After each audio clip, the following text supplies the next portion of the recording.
流水线上开新花，杠，即将棉衣厂衣车间全体职工。26年前，在开国大典上，当那一句振聋发聩的话响彻云霄的时候，让你想到衣车间了吗？怎么就扯到开国大典上了呢？冯林同志，我觉得写的还挺好的。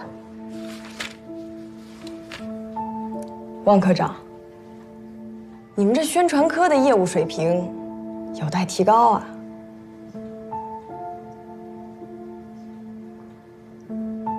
谁写的？冯林同志，你看，你要是觉得开国大典这个谁写的？冯林，我写的。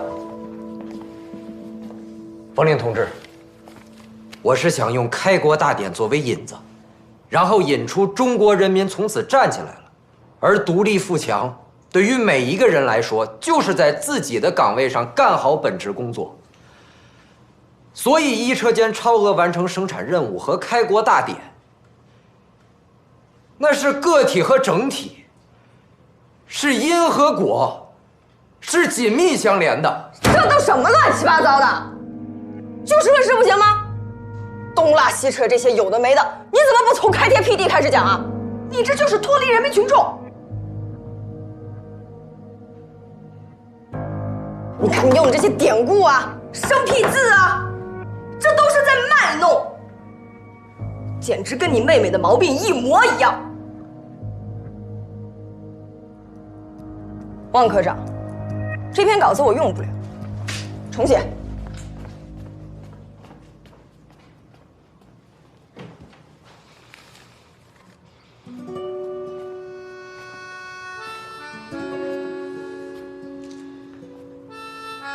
费婷同志，要不你再改改？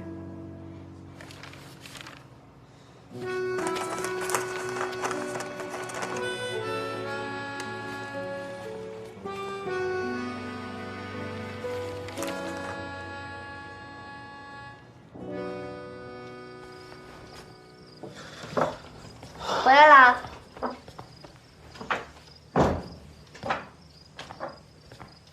怎么了？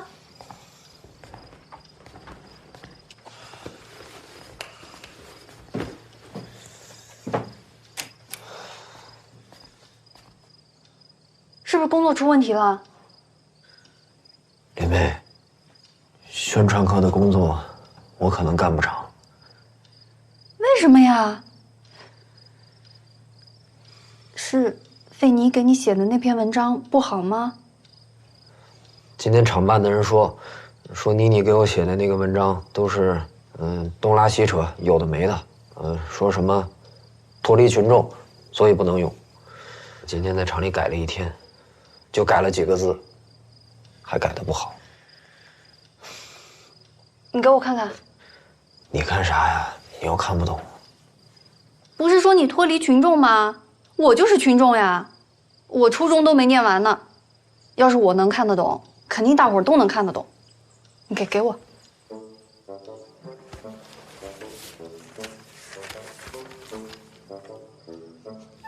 起来。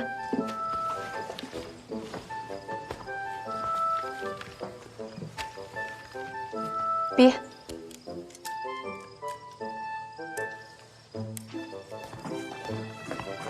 你看这第一句成语，看不懂。这句话太长了，读起来费劲，不要。这个字儿不会念，这个字也不会念，不要。哎，这一段都看不懂。别，这都让你删完了，我就能看得懂这些。那也不能就写这么点吧？这样，我给你编几句。啊？从天亮干到天黑，一颗汗珠衰八瓣，行吧？太行了，接着写。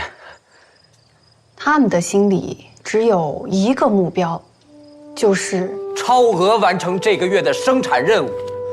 他们让我想到了我在北大荒的日子，那时候我们也是一样，从天亮干到天黑，流血流汗不流泪，掉皮掉肉不掉队。啊，这是我们北大荒的精神，也是我们江棉衣厂的精神。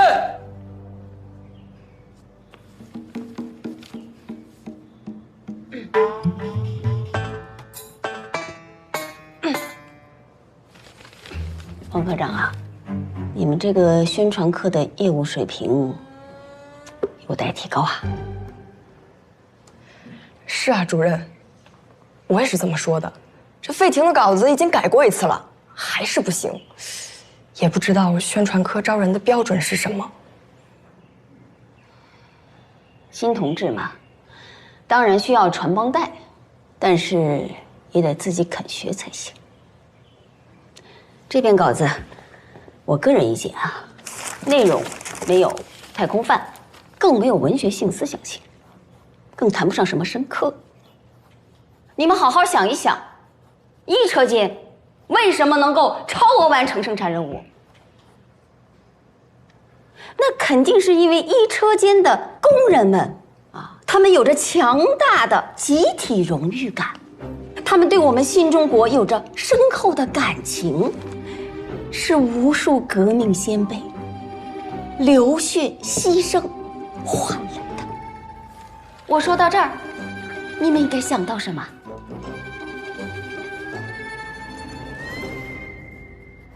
开国大典。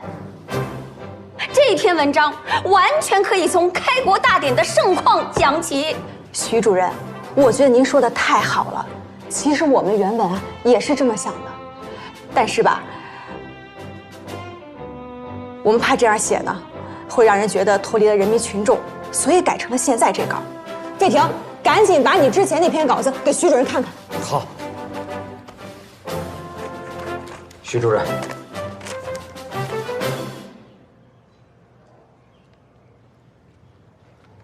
不错，这篇稿子就很不错啊，有思想有内涵，这联想还很丰富，怎么就脱离群众了？我们人民群众也是要提高文化水平的。是我们固步自封了。不过这稿子上呢，还是有一些生僻字，需要回去改一改。改完之后不用再给我看了，直接送到广播站去，午休的时候就播。是。